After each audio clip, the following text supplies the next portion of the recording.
Trying to keep my emotions in check here, so y'all chill out. Good evening, everybody. It's truly an honor to be standing before you this evening, celebrating this incredible moment. I'd like to start by thanking the Pro Football Hall of Fame for this incredible recognition. I would also like to congratulate the class of 2020, as well as my fellow class of 2021. It is an incredible honor and privilege to join such an esteemed class as we head into Canton together. There are so many people who have been instrumental to my being here in this special moment that time would not allow me to recognize. From College Park to Tyrone, from Atlanta to Detroit, I want you to know that I know who you are, I know what you've done, and I know how you've impacted me. And I want to say thank you to each and every one of you. Thank you.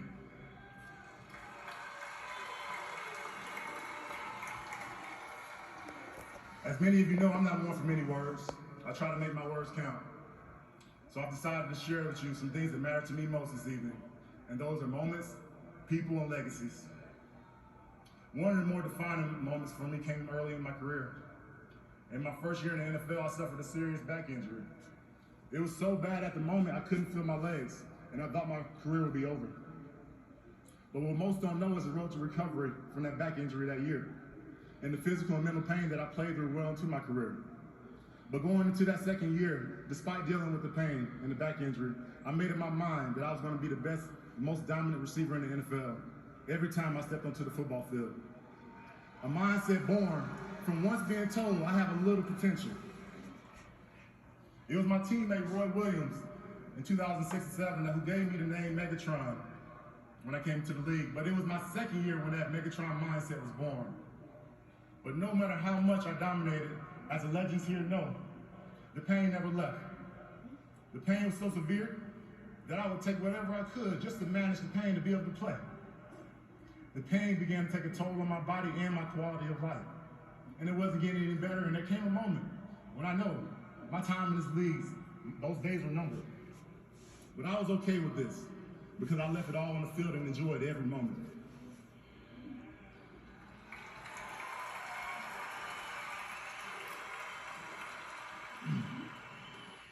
My journey through the pain began to reshape my view of the world.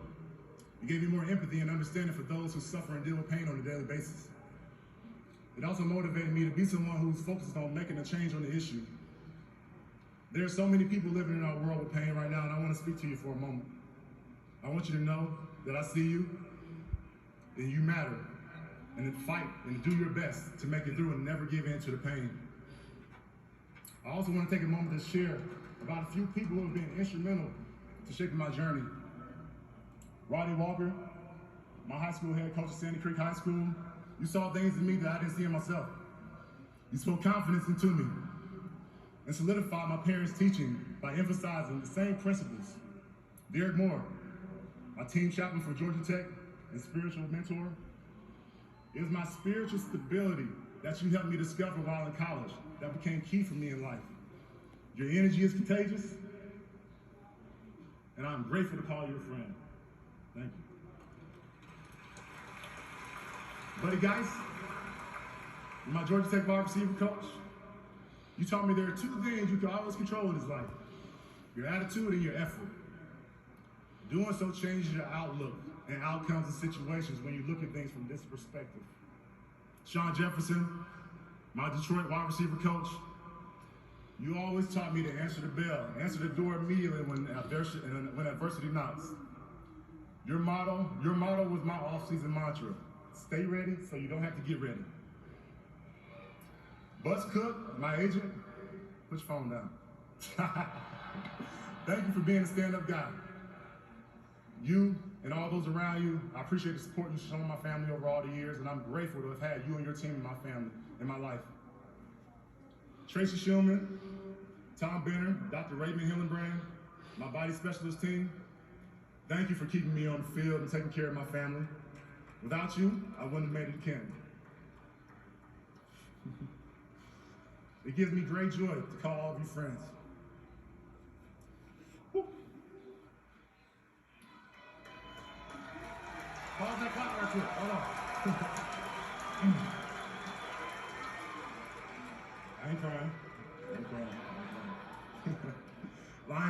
city of Detroit.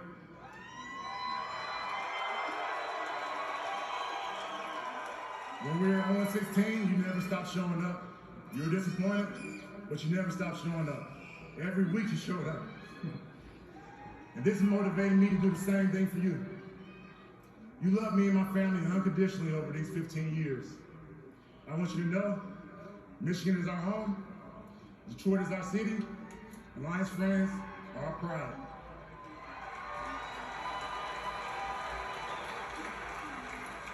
To all my teammates and coaches over the plat, over all the levels I played, could you please stand for a second? I'd like to give you some recognition. Please stand. All my teammates and coaches too. Come on, Swartz. Come on, Jim. Come on. There you go. For the second time, it's hard for me to go back and name every single one of you. Not really hard, but I just want you to know I valued every moment I spent with you on the field, in the locker room, and with our families. These relationships and friendships will last a lifetime. And I want you to know they've helped carry me to this moment right here. I'm thankful for each and every one of you. Love you. Britt, Mom, Dad, Shay, Wally, Saray, Ari, David and Cam, Big David, Granddad, and my boys, Caleb, Calvin, and Carter, and all my family that I have here and friends. I love you all dearly. My big sister Shay, Erica LaShay Johnson. Oh, Dawson, my bad. You got me. You were the precedent. You were able to take our parents' best attributes and principles and turn them into a living example of success for all of us to follow. Calvin Sr., come from consistently being on call on the railroad and putting food on the table, the attitude with which you handle any task on or off the track taught me how to handle and maintain my demeanor in all situations. Mom, Marka Johnson, I'm thankful for your vision and drive. Her spirit leads her, her drive pushes her to be the best at everything she touches, and not even a blow, such as pancreatic cancer, was able to dampen her spirit.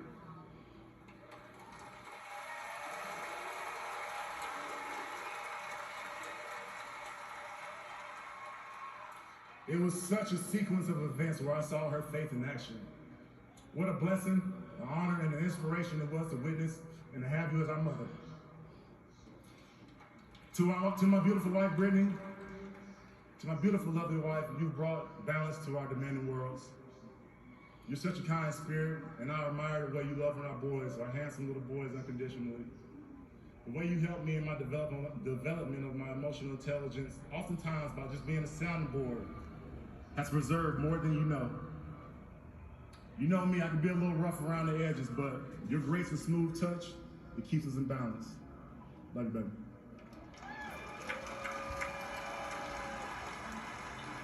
I spent time thinking about my legacy and what I'll leave behind. My legacy in sports has been solidified with no greater honor than standing before you today amongst these gentlemen. But my life's legacy is still being written. My journey through life in sports has led me to a point of pursuing a new legacy.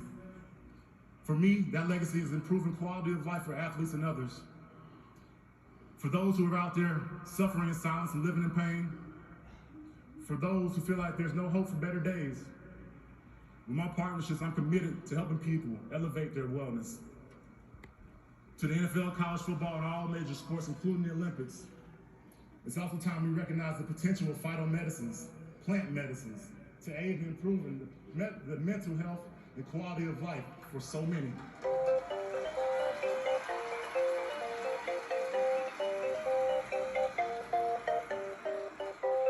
These plants, primitive in nature, provide an alternative to their destructive counterparts, opioids.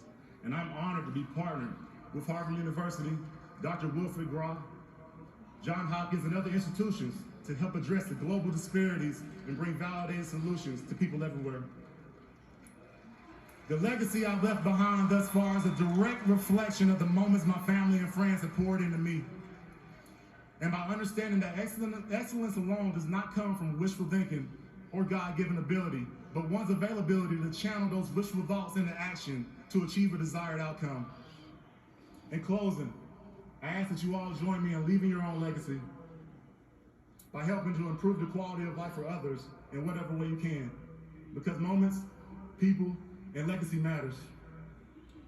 Before I end, I'd like to tell you, I never once wanted to celebrate. But all things come from above.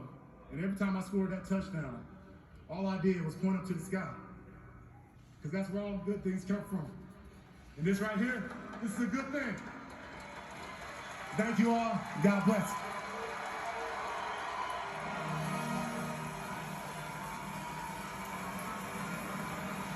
And this honor, he says, represents the football gods saying, job well